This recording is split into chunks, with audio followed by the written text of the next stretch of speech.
You're just trying to watch the movie here? Oh, yeah. Fuck you, dude. Fucking bro. Oh, yeah. Go, yeah. Oh, yeah, no, let's get a fucking light beer after this, you fucking tool. Asshole. Brunch. Hit it, boys.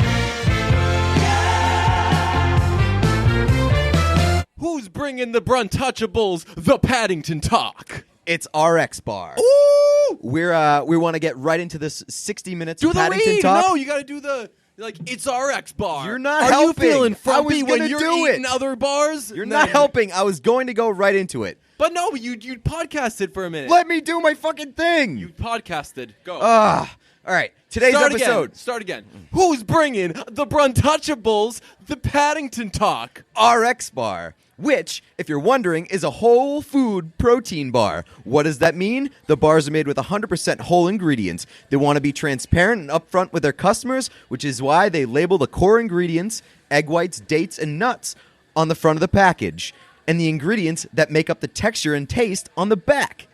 Beyond being a go-to snack that checks off a number of nutritional boxes, RX bars actually taste delicious. RX bars come in 11 different delicious flavors, so whether you like sweet or savory, chocolate or fruit flavors, there's an RX bar for you.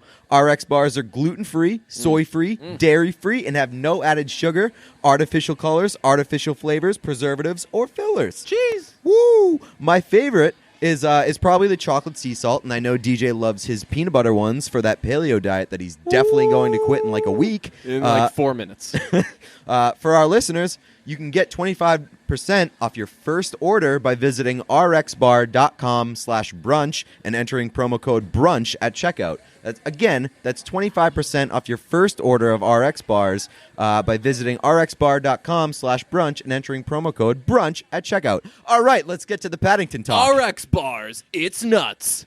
And dates. And egg whites. And no artificial flavors. No artificial. There are some sugars, but they're natural sugars. Are we it's auditioning okay. for like Relax. RX bar commercials right now? Yes, and if you could see the stances that we're jumping into. Kung Fu? I don't know why there's like Kung Fu. RX bars. Eat them and you'll be an expert at Kung Fu. Take a bite out of life. Okay, so all right, this that's is why like 2 this minutes Paddington, that now that we've we wasted. Yeah. So this is why this Paddington episode is going to be great. A, because it's going to be a full hour of Paddington talk.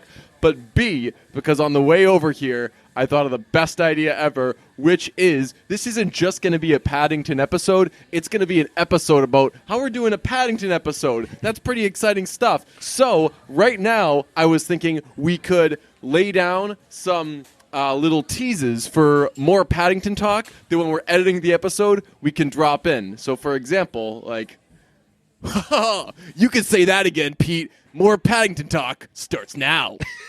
Yeah, it's like after this break, more Paddington talk. Right, yeah.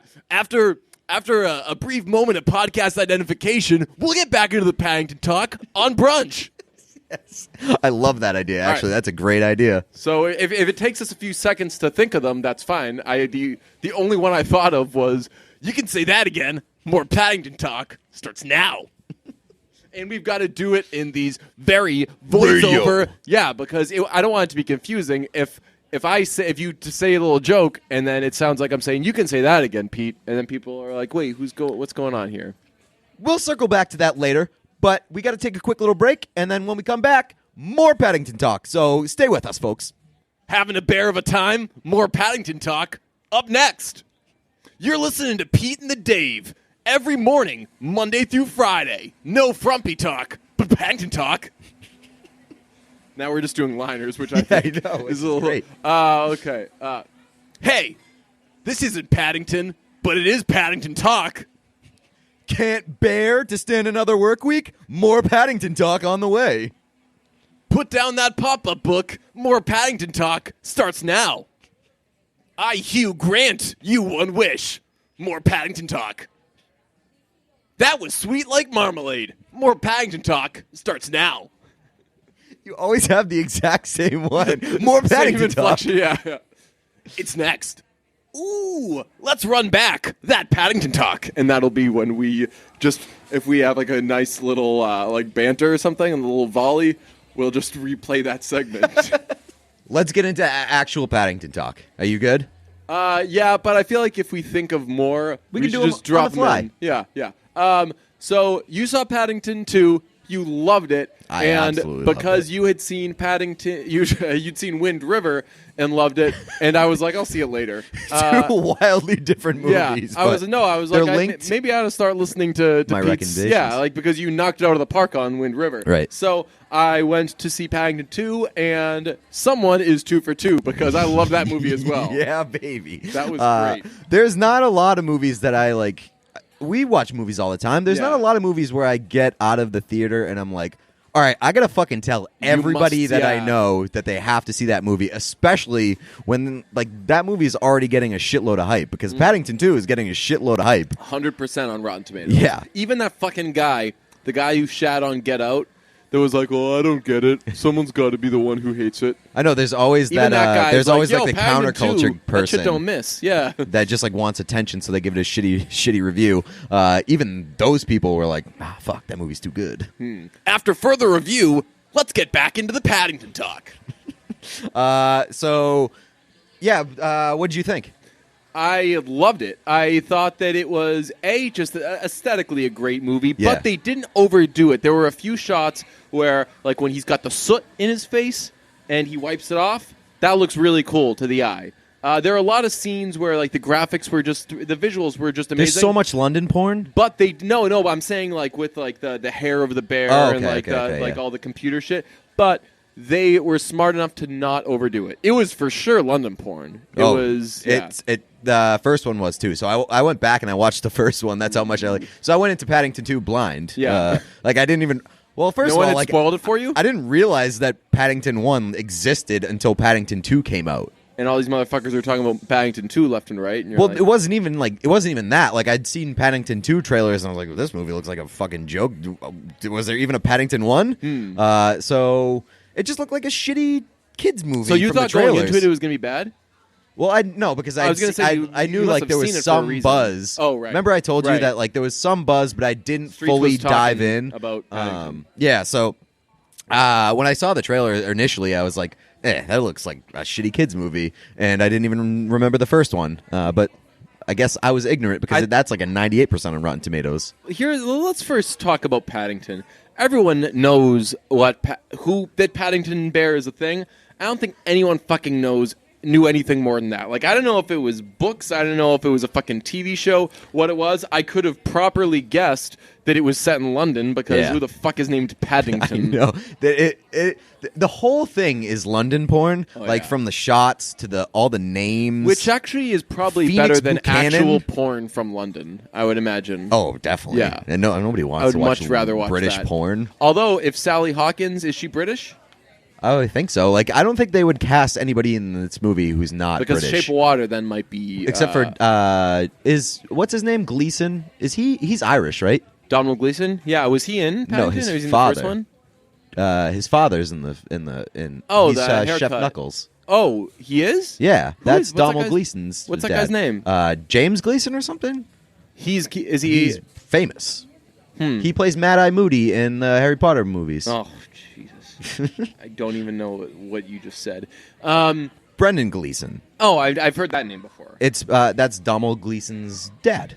Nice. I'm pretty sure they're Irish. They are. Yeah, okay. Yeah. So I was wrong. They only cast people from Europe in this. I don't know if they are Irish. He plays an Irish guy in they're Irish. Brooklyn. Okay. Yeah. Because he plays a British guy in About Time. You got to see About Time. That movie's so good. Yeah, I thought it was terrific. Let's talk about things that we liked about it. The running thing with the haircut client / judge never got old. And it could have. That was It's a nice little rivalry those two had. that, and also like just the barbershop scene was. Oh, yeah.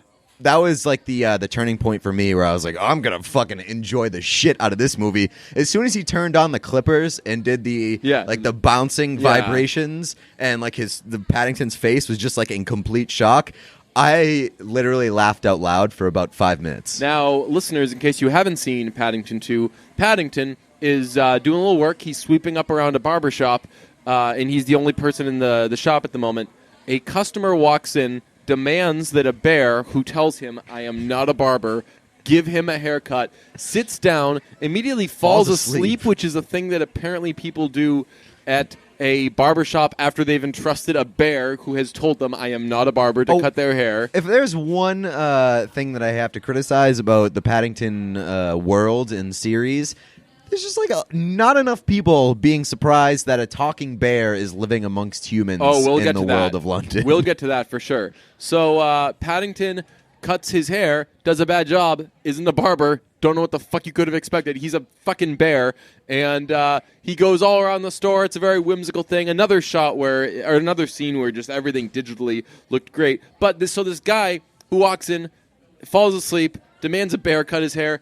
He's a fucking judge? Yeah. He's like the guy who makes the important decisions. Right. And he doesn't know how to get a fucking haircut. That guy's judgment in the barbershop is from a judge. Right. Which is not the person that you want presiding over your case, which comes back later because clearly isn't great at his job. Paddington gives him a reverse mohawk. He gives him a basically a very wide whatever the guy from Alien Ant Farm had. Remember that thing? The guy from Alien Ant Farm, he had like a wiffle, and then he had like a thin stripe shaved into his racing head. stripe. Yeah, one year I did that for a school photo in middle school. My mom gotten laid, man. hates me.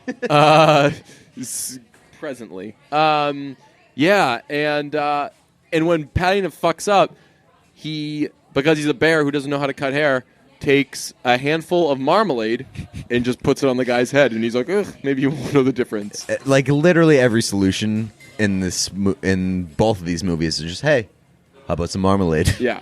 The Paddington series is marmalade propaganda. You can say that again, Pete. More Paddington talk starts now. So I just said before that no one actually knows what the story is with Paddington. And what the story is he's just a bear who was adopted by a family, and he hangs out with them. It's basically Family Guy before Family Guy, I think. And he talks, and everyone thinks it's perfectly normal. I would say that he's there. it more lines up with American Dad, because you know how in American Dad there's like the weird fucking alien thing that lives in the attic. Did anyone watch that show? No, but I've seen trailers, and I know that there's a weird There fucking is an alien thing in the that mix. lives in the attic. I think that's more appropriate. Yeah, but yeah, because some people have dogs. This is in Family Guy. It's that the dog happens to talk. That's true. And is Fair an enough. alcoholic. And I guess if you writes consider novels. that Paddington is Brian. Yes, right. Okay. So you raised the point of people being way too okay and accepting just like of a used talking to there bear. being a bear there. My favorite part of the movie was Hugh Grant as the bad guy. I told you that was going to be your favorite thing. No, it wasn't. No. He was. But somebody breaks into a store and steals a pop-up book. And it's very mysterious who did it, except it was obviously Hugh Grant. You learn 3 to 4 minutes later, it was, of course, Hugh Grant. And when Paddington sees him breaking in, he chases after him. Someone sees him, and then they're calling the cops, and there's a policewoman on her radio, and she says, someone's broke into the whatever store. Suspect is like a 3'3" bear with blah blah. If you know that a bear lives in the town, if any crime happens at all, suspect is probably the bear. Right. And also, he's like one of the top 3 no matter what happens. But even if you didn't see it. I know. But in that scene, she radios like, "Hey, it's a 3'6" bear wearing a coat and a red hat." And didn't need to specify. He's the yeah, bear. but nobody on the radio was like, "What? Say again?" Hold on, you said there was a fucking bear? She's way too accepting. Are you okay? No, but everybody knows that it's him. So what she should have said was like, "Hey, it's Paddington." Suspect is that It's fucking Paddington. bear that's living with those crazies. That family, by the way, is one of those people where the neighbors talk about them on the news, and they say, we never saw them. They were always just going right into the house Oh, they were like after a crime? Yeah, we never got to know them. It's a very friendly neighborhood. They were very mysterious. Yeah, they kept like, to themselves. We had no reason to think that they were up to something, but they were just always very quiet. I said to one day they were walking in, and I said, "Hey, happy birthday!" And they just looked back at me, didn't say anything back, and they went right in. It was a very odd thing, but again, how was I to know that they were criminals? They had a bear with them. I should have known that. The street that they live on, by the way, is amazing. It's fantastic. Yes. It's like basically brownstones, but they're all like different colored pastels. Ooh, yeah. And in like a winding road thing. Yeah. It's awesome. Everything and we'll also get to the clothes of one Hugh Grant, but everything and everyone looked amazing in that movie. Speaking of the street, there's a scene after Paddington is incarcerated and does hard time with the nicest prisoners that were ever born, just fucking sweethearts. Not right off the bat. After he's broken out, well, they're rough around the edges. Yes. When he went to prison, I thought to myself, I was like, man, this movie would have been way cooler if it was called Paddington Goes to Prison. Yeah, more people would have seen it. Yeah. Now people are seeing it. They're lucky it got buzz. It would have had automatic buzz if it was just called Paddington Goes to Prison. But after he is broken out of prison, the family goes to get him, and there's a guy, he's like a neighborhood watch guy, fucking loser, doesn't have any friends. He's lived there by himself for fucking ever. He's like, oh, where are you going? Because they're getting in the car, and they're like, we're going to save Paddington. And everyone on the street cheers. They all yell, yay! Except only like 6 people live on the street, so it's like this big moment, and it's like a relatively small group being like you can tell which people are whistling, which people are yelling what. They needed to add some people to that scene. That's a weird thing too, like that curmudgeon guy who hates Paddington and wants to get him in jail. Yeah. He in the first movie, he like ends up saving Paddington. Really? Yeah. It's a weird thing. It's like this guy turned a corner in the first Paddington, and then in the second Paddington, he's like, nah, fuck that bear again. That's the guy on the block who has a Confederate flag in his garage. Yeah. And skeletons in his closet, like literal skeletons in his closet. But yeah, the family's great. Sally Hawkins, I don't know if I'd ever seen Sally Hawkins anything. I'm sure I have, but this has just been like a very heavy year for Sally Hawkins. I'm so glad that I saw Paddington before I saw Shape of Water. Did you see Shape of Water? No, but like this was. I'm is glad that cool my introduction was Paddington because you see her and she's this cool chickadee in this movie. Now you get to see her naked a bunch. Oh, so, really? Yeah, interesting. Pretty big day for you. Gonna see some bubbles. Can't bear to stand another work week? More Paddington talk on the way. Okay, let's talk about Hugh Grant. Hugh Grant is the bad guy. He does a lot of talking to himself about his schemes. He likes to recap his schemes in the mirror, just in case any of his neighbors want to overhear that he is indeed up to something. After he steals the thing, he looks at himself in the mirror for like 9 minutes and is like, ooh, and they didn't suspect a thing from you. No, you outsmarted them. Blah, blah. And he's wearing ascots. And no, he wears cravats. I don't know what the fuck that is. A cravat is like it's like a silk scarf thing that you tie and you put it under your shirt. Okay. You know what I'm talking about? The thing that he was like wearing. very European. Yeah. It's it's like European sound makes it sound like tight and fashionable and stuff. And I suppose it is fashionable. Cravats, I think, are more like British. Yeah. Okay. British doesn't sound like it's of cool fashion. It might be of high fashion. Is that what he was wearing when he was on the stage? Probably. He fair? wore so many cravats. Okay. In fact, one of the times that he leaves his house, the family breaks into his house, and then as he's leaving, he's like, oh, I forgot a cravat. And he's like got his shirt way too unbuttoned. Clear, like he has a tattoo that says like this area should not be seen. There should be a cravat here.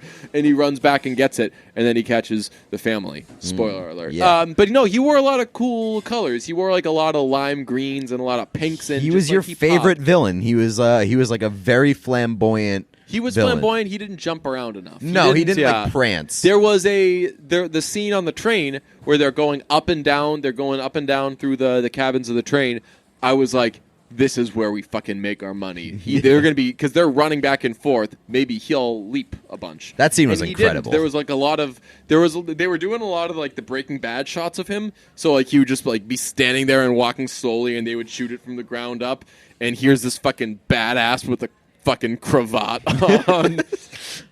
Yeah, the train scene at the end of the movie was fucking amazing. Yeah. You don't expect an animated movie, especially like a live action animated movie, to have like an incredible action scene, but this was one that included The Matrix and a Jean-Claude Van Damme split. Yeah. On trains. I hate to use a bad word here, a bad title, but it basically gave me every feeling that I thought I was going to get from Secret Life of Pets. Okay. I was like, exciting thing with an animal that should be for kids and adults. And that's exactly what this was. It absolutely was. There were only two other people in the theater. It was a woman with her son or her date. I just saw fucking Call Me By Your Name, so I don't know what's not ready what to make anymore. any classifications. Yeah, I'm not judging. So it was just them, and I just hung in the back. And I remember thinking, I was like, this is great. No one else is in the theater. I can just hang here. Can maybe surf the web if things get boring. Shoot a couple text messages. Finally answer an email. You didn't do that in my shit. life. That phone didn't fucking move. I was glued to that shit. In fact, I had the run pee time I was going to use, and I just fucking cruised Pissed through your it. pants? Yeah. No, I didn't. I do a run pee time, a run pee break, even if I don't necessarily have to go that badly. Okay. I just like to get up and stretch my legs, and it's good to know there's a part of the movie that doesn't matter that you don't have to fucking see. This movie is way more enjoyable, by the way, if you envision that it takes place in the Love Actually world, and Hugh Grant is not a washed-up actor. He's the washed-up prime minister who's trying to get some money to fund another campaign. Yes, he's no longer able to He's prey on... He's divorced his fat wife who's not actually fat. Right. They got divorced because she said, "Did this make me look fat?" And he said, "Well, yes, every time." If you ask anybody else in this movie, probably. And she said, "Well, what's that supposed to mean?" And he's like, "You've been there when they've called you fat to your face." She's like, "Are you calling me fat?" He's like, "No, I'm pointing out that it's odd that everyone always fucking calls you fat. I don't think that you're fat, and even if I do think you're fat, I love my fat wife." And then she said, "Hey, Buster," and then they got divorced. I can do a lot better than you. Yeah. And left. Yeah, and he was like, no, look at this Instagram post. And nope, too gone. He was really I miss such my fat wife. He was such a ham in this movie. It was like... It was the best. Yeah. He like Nicole Kidman was the villain in the first one, and she like played the menacing villain. Yeah. And just like played this really like tough, nasty kind of very devious woman, like Cruella de Vil-esque. Boner alert. And like she was trying to kill Paddington. Nice. And Hugh Grant, to his credit, he didn't want to kill Paddington. He might have killed him. He just wanted him out of the way. Yes, yeah, he was a pesky little bear. What was I going to say? So, what happens in the first one? I have another big. The first one's thought, more but about. I want to know a little backstory. The first one is more about Paddington's transition to London life, like getting acclimated with humans and convincing the Brown family that he should be able to live with them. Did they not want him initially? Yeah, no, they don't. The father doesn't want him. The father's the one who's like really pushing back. So there's an earthquake in Peru where he comes from, and it like destroys his habitat. And so his Aunt Lucy sends him to London. He is obsessed with Aunt Lucy. I know.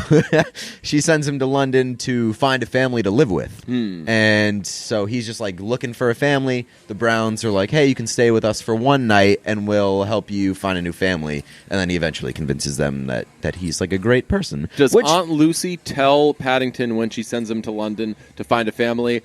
And just so you know, this has never been done before. Nobody's ever. This is unprecedented. Yeah, it is very unreasonable for us to expect this is going to work. They're probably all going to be terrified. That is like the bear version of humans being like, I'm going to go to Hollywood and just like become an actor. Yeah, like 90% chance you get shot and be a person. Yeah. Also, imagine what it would be like if you meet this woman, fall in love, start a family, everything is great, you live in a great spot, got a cool little street, great neighbors, except for this one fucking guy with the Confederate flag in his garage, but everything is pretty good. You've got your life, you've found the people, you've even made the people that you want to be near you, and suddenly one of them suggests, what if you have a bear live with us?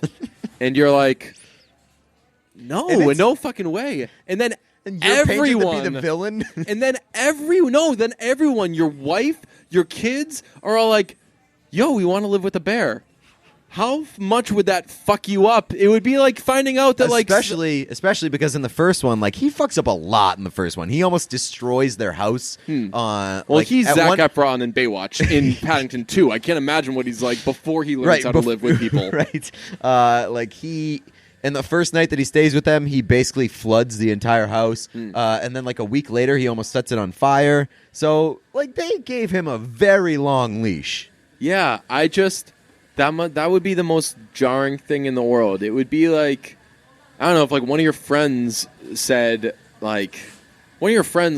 was rapping along to a rap song and said the N-word, and you're like, hey, don't do that. And then like another one of your friends was like, oh, no, we say that. Oh, yeah. And you're like, wait, you guys use that word? And they're like, am I the crazy one yeah, here? and you're like, I thought I fucking knew these people. What is it? Like, why doesn't he just divorce his family? He's like, or his wife, you're going to put our family and you're going to put our children in danger? And like the thing is, like he's like a risk analyst, so he does that for a living, and he basically does the math, and it's like we're 4,000 times more likely to die? Have really terrible, catastrophic things happen to us with a bear living in our house. And honestly, those odds seem very low. And what's the 4,000%? And what's the payoff? Like, he's fine. You have a bear child that A everybody dog like is talks fine. about behind your back? Yeah. Oh, yeah. That's the other people don't like Paddington. You love Paddington. Everyone else thinks you're the fucking bear family. That's not true. In Paddington 1, he wins over the community by accidentally stopping a thief, a pickpocket, which is like basically like the Curb Your Enthusiasm episode.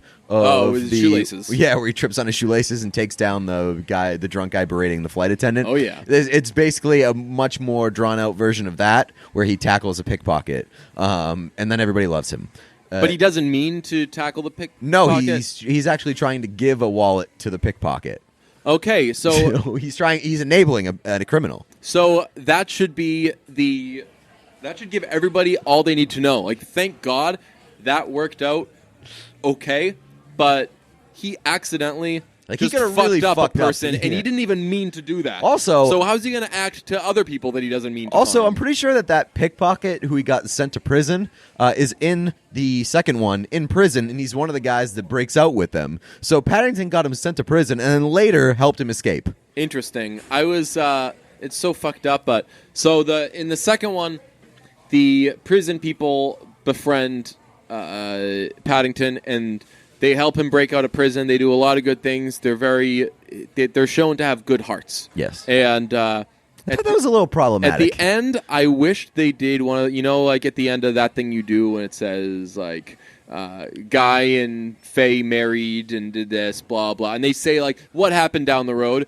It wasn't fairy tale stuff. It was like pretty realistic. Right. Like what if at the end of Paddington 2 they had one of those things and it just said all of those prisoners were in there for sex crimes.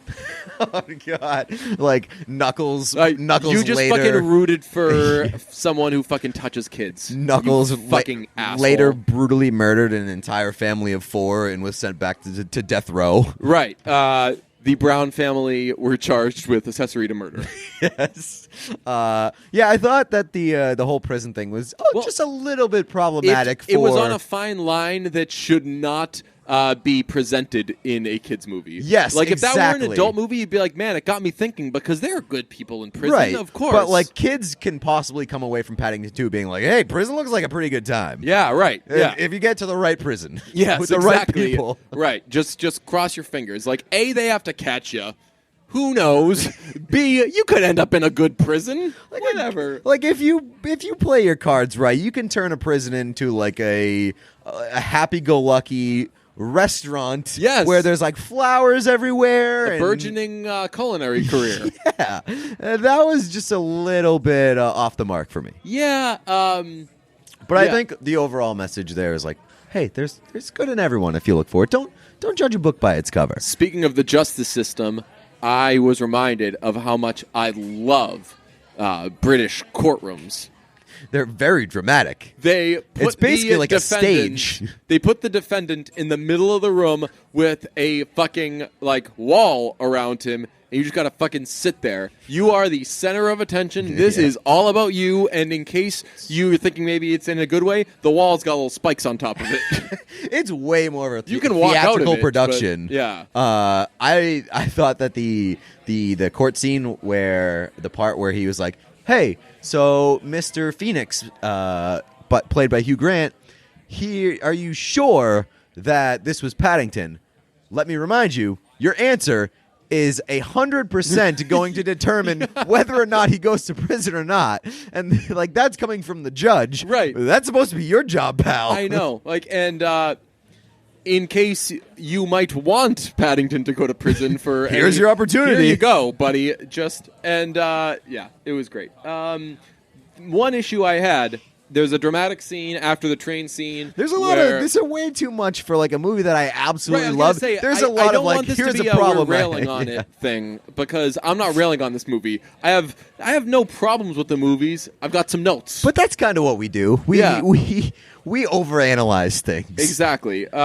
So towards the end of the train scene, Hugh Grant throws Paddington into a different train and hits the thing to make it so it goes off the rails. Detaches the car. Detaches it first. And You can't really do that as a person, can you? I don't think so. You need to. And Hugh Grant definitely wouldn't have the strength to make that happen. And maybe Knuckles. But. And he just casually, with his hand, changes the course for the other one. You fucking break. If you touch anything going at that speed. On a speeding train? Yeah, just you touch a piece of paper, it's going to fucking take your arm off. So, yeah, he just does that, and it's fine.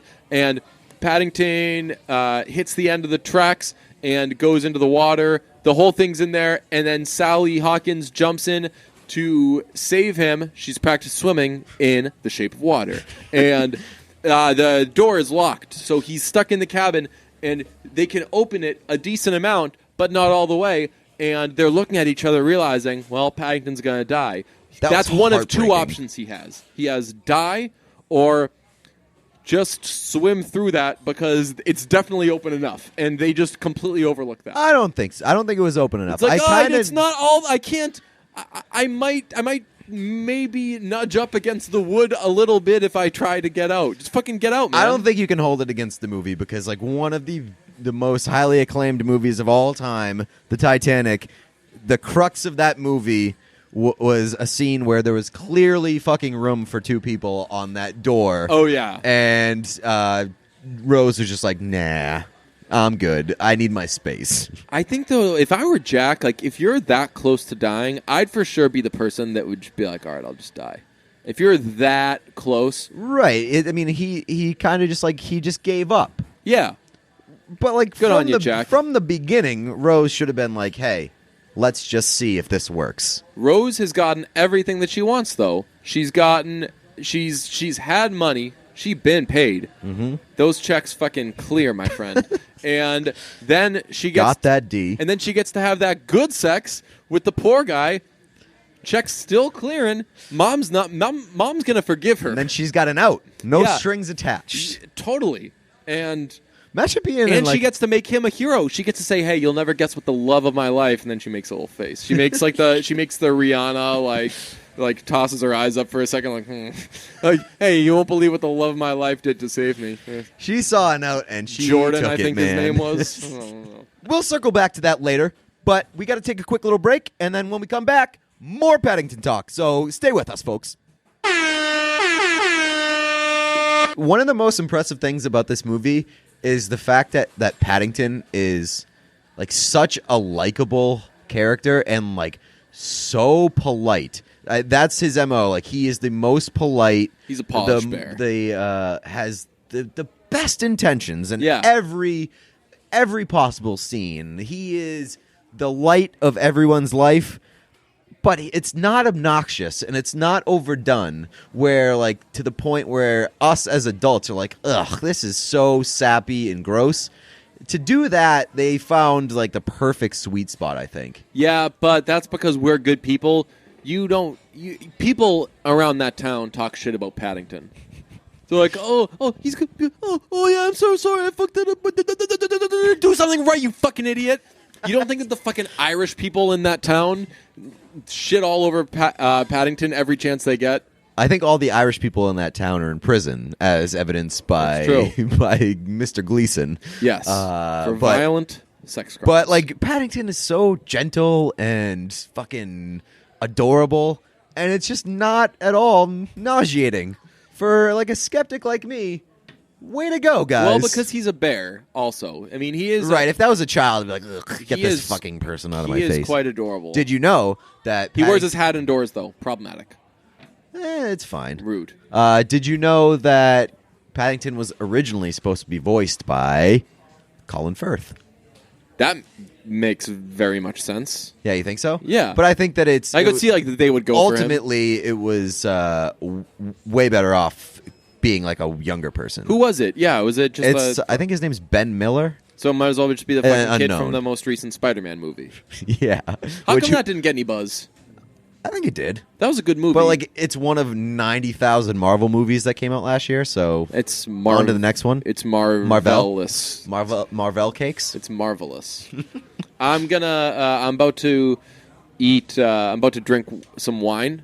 Ooh. I'm going to go to dinner, and then next week I'm going to be traveling, so I can't do the paleo thing. Mm-hmm. I think I'm just going to start eating some fucking cake real soon. Nice, man. Yeah. Can't talk about that. Doesn't shows have anything how to do to with make the marmalade, and when they were cooking, I was concerned, or when they were baking it, I was concerned that they were gonna lie to the fucking kids about what jelly is, because they cut up the oranges and they peel them. They get all the they get all the zest, everything they need. Way too many fresh ingredients for put a it prison. in there, and then he says, "Now add some sugar." And he takes like a big scoop of sugar, puts it in. And he's like, 2 more things of sugar. And he puts it in, and he's like, just dump in the fucking thing of sugar. And I was going to be really concerned. Because as I was thinking it as they were making it, I'm like, they really about to show these kids, hey, take after this fucking guy eating all the refined sugar? And they did it. They just put in a shitload of sugar. Made me want marmalade. I don't even know if I've had a lot of experiences with marmalade. It's jelly. It's jam. Oh, really? Yeah. What the fuck's a big deal? Yeah. I don't know. They like his. You know, have you ever had orange jelly jam? I think so, yeah. It's delicious. Yeah, it's great. so fucking good, and nobody. The off the beaten path flavors are actually the common fruits with jelly. I'm just realizing. What do you mean?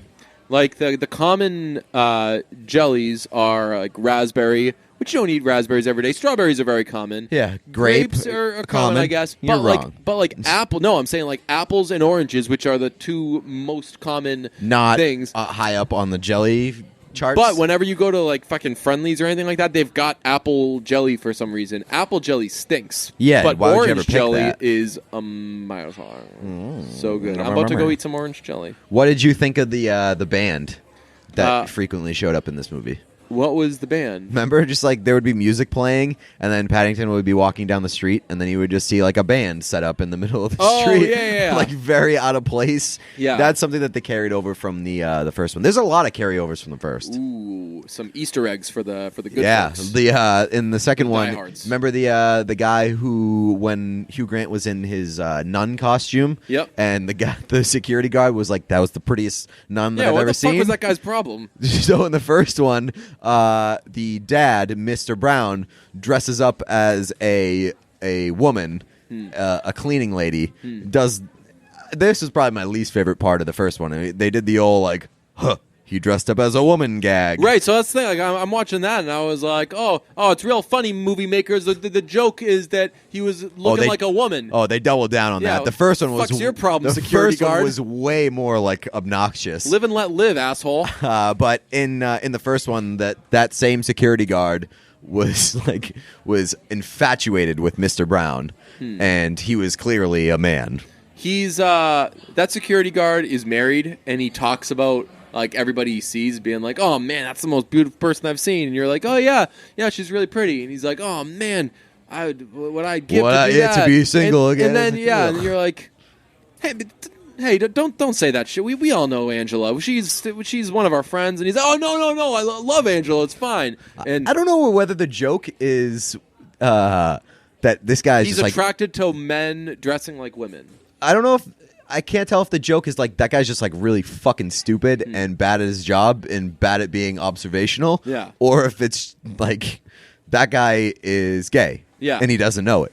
Or just like is hiding it. Yeah. I don't know. I was looking at that. I was giving that kid a long, hard look, being like, you better not be laughing at this homophobia. And the mother said, will you stop looking at my date? Oh, callback humor. It would have been great if the kid laughed and you just stood up in the theater and you're like, what the fuck you laughing about? What's your problem, asshole? Hey, no. I want to hear why he's laughing. I want to hear why it's funny. Question. What's your problem, asshole? Was a question. I intend to hear an answer. What is it? What is it? The mom tries to butt in. Yeah, I'll get to you next. How are you raising your kids? You're just trying to watch the movie here? Oh, yeah. Fuck you, dude. Fucking bro. Oh, yeah. Go, yeah. Oh, yeah, no, let's get a fucking light beer after this, you fucking tool. Asshole. Put down that pop-up book. More Paddington talk starts now. Did you stick around for the credits? Because I heard that there's a mid-scene credits. There's a judge thing. Oh, really? Yeah, I forget what it was already. I've seen the movie twice, and I missed both of them. Wait, you saw Paddington 2 again? Yep. Why? Because it's awesome. Yeah, it's a good move. It's the happy death day of animal movies. I'm going to see it a third time. Maybe. Yeah, why not? It's what is it nominated for? It's nominated for Best Animated Picture, or it's did not it miss nominated. the cutoff? It missed the cutoff. It okay. just came out. Oh, did it just come out? Yeah. Okay. What is nominated? Oh, Boss Baby's up for. Boss Baby's up for it. Coco. And I don't know what else. I don't know if I'd like to get to those if they're easy to see, but I think that we're gonna. I want to see what Boss Baby's all about. To be honest with you. I like Alec Baldwin. Are we still allowed to like Alec Baldwin? Yeah, I think so. His thing was just he screamed at his kid. Yeah, that's fucking nothing. He's an asshole for sure. Yeah. But if this year saw us anything, much bigger assholes in Hollywood to worry about. Right. It's like the scale is like asshole to your kid, you're the salt of the earth. If you're sexually selfish, then you're the worst person in the world.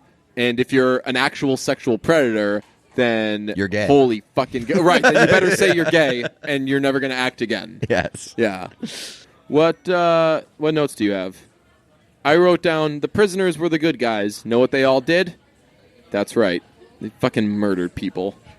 I don't think it was ever revealed that they murdered people. But Knuckles, I think, if I had to guess, if anybody was in there for murder, it was Knuckles. Knuckles was like a vehicular manslaughter thing. While drunk? No, not while drunk. Like maybe like a road rage situation. I think it was while drunk. Knuckles was a guy who was like troubled in his life. Yeah. Okay, I can see that. Yeah. And I don't know how they learned to fly. Oh yeah. That was a weird part.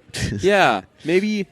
I don't know. You said it could be set in the same world as Love Actually. Maybe it's set in the same world as fucking Peter Pan. No, but like they flew in an airplane. They didn't fly away, just like jump off a bridge and fly away. I did text for a minute and missed the flying. No, they got into an airplane. Remember when they did the old prison breakout? Yep. And like Paddington was like, "Hey guys, where you going?" And they were like, "We're getting out of here. We're going to Mexico or wherever it was." And he's like, "I'm not doing that." Yeah. That sounds like you guys are for sure going to get killed or caught. I'm not doing that. And they were like, "But they'll catch you." And he was like, "I'm just going to live life normally and I'm not going to get caught even though I'm a bear." And he was fine. Loved when he was hiding in a trash can. He was pretending to be a trash can and a cop took a bite of a donut and then threw out the rest of the donut. Yeah, fucking right. And Paddington stinks at being a trash can and says, "Thank you." He says, "Thank you." And the cop's like, "Wait a minute, that trash can's talking." And then Paddington's response is, "Don't worry about it, Mr. Officer. I'm just a trash can." And the officer's response to that is, "Well, okay." Yeah. The police and the judicial system in and London. The judge, yeah. Absolute joke. Which it gives a lot of explanation as to why you needed a fucking like random ass family to solve a crime because there's no way they were going to catch what was a pretty open and shut case against Hugh Grant. There was no way that the cops were going to catch him and that judge was going to indict him. Did they have juries in in London? I don't think so. I just don't know. imagine the judge being like very dramatic and just being like guilty. Yeah. 'Cause they don't need juries because that just kind of ruins the theater. Did they have gavels in? Definitely. Yeah, they have the cool hair things going on. Oh yeah, I bet the British invented gavels. Yeah, they have cool. The robes they wear are way fucking cooler than here. Like if you're like a lawyer, you like dress up in some really cool garb. Did you notice that Hugh Grant was very, very close to getting all that treasure and Yes. those riches, and like they stop him, but Paddington and the Browns never had any interest Yeah, in that evidence. treasure. They go into evidence. You think so? I don't know if that system has evidence. I mean, I would not trust the judicial system to handle anything. Yeah. But I just thought it was interesting that they all saw that like the pop-up book led to a bunch of clues and brought them to treasure that was worth a lot of money, and they showed absolutely no interest in it. Also, the treasure is inside of a carnival attraction, and if you press the right buttons, this like wooden thing opens up, and then there's a bunch of treasure inside. Mm-hmm. And Hugh Grant sees it, and he's very excited. It opens up, and he's like, "Bam! There's my treasure." And then Paddington comes in and closes it, and he's like, "No!" No, what happens is Hugh Grant gets like spooked or something, and he accidentally hits a key. Oh, right, yes, And yeah, so, yeah. like, he hits the wrong key and it closes back up, which Right. I thought that was cool. Like, Yeah. to play music to open it, Yeah. and then if you hit like one wrong key, boom, gone forever. Yeah, but again, it was like the thing when Paddington's stuck in the thing and he could have just tried to swim out and he didn't. Like, well, now Hugh Grant knows where it's located in that thing, and he can just get a fucking axe, and then he gets all that treasure. Like, all he needs is to just make sure that he has access to that thing, which he still does. So, But he's in prison for 10 years. does he get 10 years? 10 years, man. 10 years. I feel like every sentence is 10 years. Over there? Well, I guess that makes sense because they sentenced. Because I say that because they sentenced Paddington to 10 years, and then they sentenced Hugh Grant to 10 years. But Paddington was accused of committing the crime that Hugh Grant actually committed, so it makes sense that they serve the same sentence. But I feel like Hugh Grant should have extra charges because he tried to murder Paddington, basically. And he got 10 years. And- Where the only thing that was stolen was a pop-up book. It was like a very non-important thing. And But it was worth a lot. was it? Yeah. Was it worth a lot? Remember, because that's why Paddington had to do all those odd jobs at the beginning, like being a barbershop and washing windows and stuff like that, because the book he was buying expensive. that for his aunt. Right. He goes on and on about his aunt, man. Who is it that tells him to shut the fuck up about his aunt? Is it Knuckles? Yeah, it's right. That's right. Yeah, Yeah. he's like, your aunt's an idiot. Yeah. What makes them like him? What makes the prisoners like Paddington? The marmalade. That's right. Yeah, he's got some marmalade in there. There's no way that we're not going to get some orange marmalade or some orange We should jelly have done it and for do this some podcast. toast. That sounds like a good fucking breakfast. Mm-hmm. Yeah. How much time have we done so far? We're about close to 50 minutes. Ah. You want to just play 12 minutes of jazz music and just finish out the Paddington Power Hour? No. Well, what can we do with Paddington? We can... I wanted to say this at some point. You can't spell podcasting without Paddington. Can you? Well, it'll take about 10 minutes for us to figure that out. Yeah, it's So- true. What do you think Paddington 3 is gonna be? Paddington. It's called Paddington Freed. Paddington Freed? Yes. Like 50 Shades? Yes. I saw. Imagine if they did a 50 Shades with Bears Paddington. need love too. What about if they did the crossover with Paddington and Ted? Oh God, I would hate that. I know. Because Ted fucking sucks. But it would be like And Ted it would probably be, doesn't even know what to do with it. Ted talks such a fucking big game that you're like, man, I know that everyone who's been with Ted is like, ugh. Yeah, and I mean he hangs out with Mark Wahlberg, so Yeah. that is the biggest stench that you can have stuck to you. Yeah. But what if the movie is like, hey, Paddington teaches Ted how to be a decent human? Yeah, I guess. I don't know. I like and that's such a good accent, and then such a bad accent. It would be very jarring. That would be because hearing Ted's accent against other people from Boston, you're like, ugh, God, his accent sucks. But putting it against the best, it's like putting like some kind of white teeth next to the whitest thing in the world and then taking some really yellow teeth and putting it next to the whitest thing in the world. Yeah, I mean, Paddington's voice is so soothing. Yeah. It's unbelievable. Yeah. Just the whole way that they package that character is like so gentle, so perfect. I guess like one thing that we can talk about is like the message of the movie, which I don't like to get that mushy and that deep, but like an awesome message for kids, for a kids movie. Give criminals, convicts a chance, a second chance. Yeah. No, once they've broken the law again and broken out of prison, give them a chance. Yes.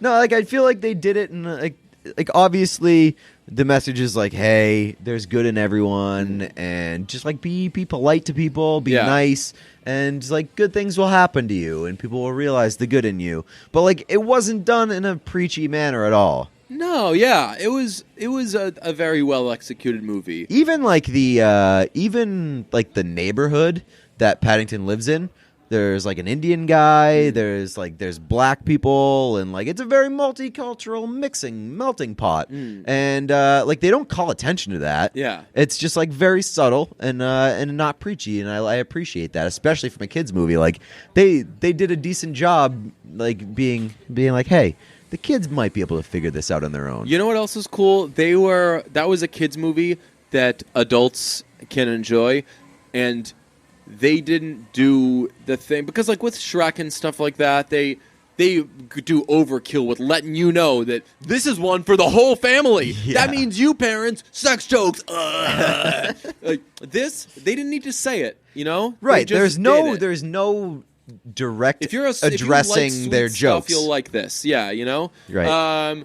I hate that we have to do a little bit of housekeeping because when this airs, this will be Monday. The Grammys will have happened, and our official brunch stance this year is fuck the Grammys. Fuck the Grammys, not necessarily because of fuck the Academy and everything. Fuck that they moved it up. I don't like that they moved it up this year. They didn't want to compete with the Olympics, which I suppose makes sense, but there was just a lot of... I just don't care. There was just a lot of bad juju this year, and I don't like the way that like Lorde isn't going because I don't know why she's not going, but like people are just being fucking uppity this year, and also it was just a bad year for music. I know we said that earlier. Like, yeah, there's nothing that is nothing that excited me this past year about music. If you're sitting out the Grammys for any reason other than boycotting them for giving Adele Album of the Year over Beyonce, then I'm like, just fucking relax, okay? So, and I don't think either of us will have seen the Grammys because... Nope, I'm going to be in Tampa. Yeah, and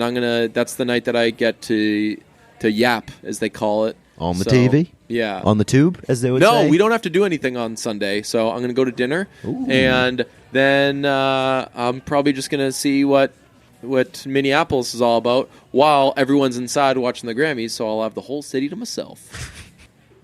Uh-oh, what are we telling you to do? Here's some Paddington talk backwards.